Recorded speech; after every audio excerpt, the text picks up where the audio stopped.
I mentioned in the introduction to this, John Donne.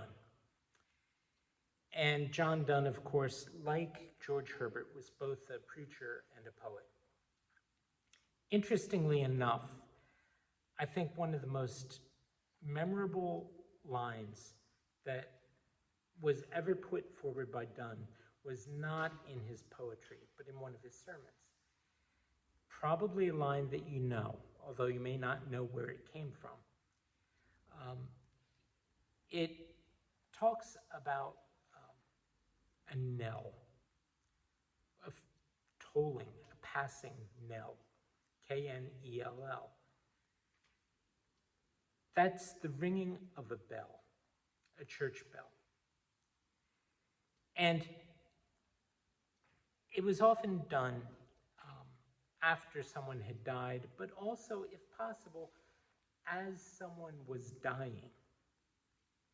And it was done in order to call the people round about to pray for the person as they move from earth to heaven, from this life to the next. That they would do so with the awareness of God's grace held out for them at that moment, no matter what. And Donne spoke about that in one of his sermons, where he said, ask not for whom the bell tolls. It tolls for thee. So don't ask about somebody dying, because it's tolling for you too. You're dying at the same rate.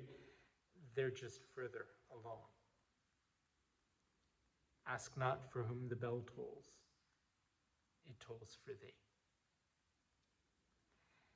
Here George Herbert writes a little more extensively on why that ringing bell makes so much sense to do.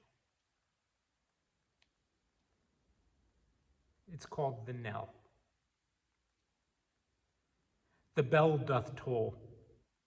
Lord, help thy servant, whose perplexed soul doth wishly look on either hand, and sometimes offers, sometimes makes a stand, struggling on the hook. Now is the season.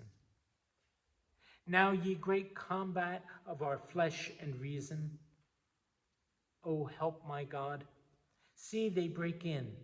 Disbanded humors, sorrows, troops of sin, each with his rod. Lord, make thy blood convert and color all the other flood and streams of grief, that they may be juleps and cordials when we call on thee for some relief.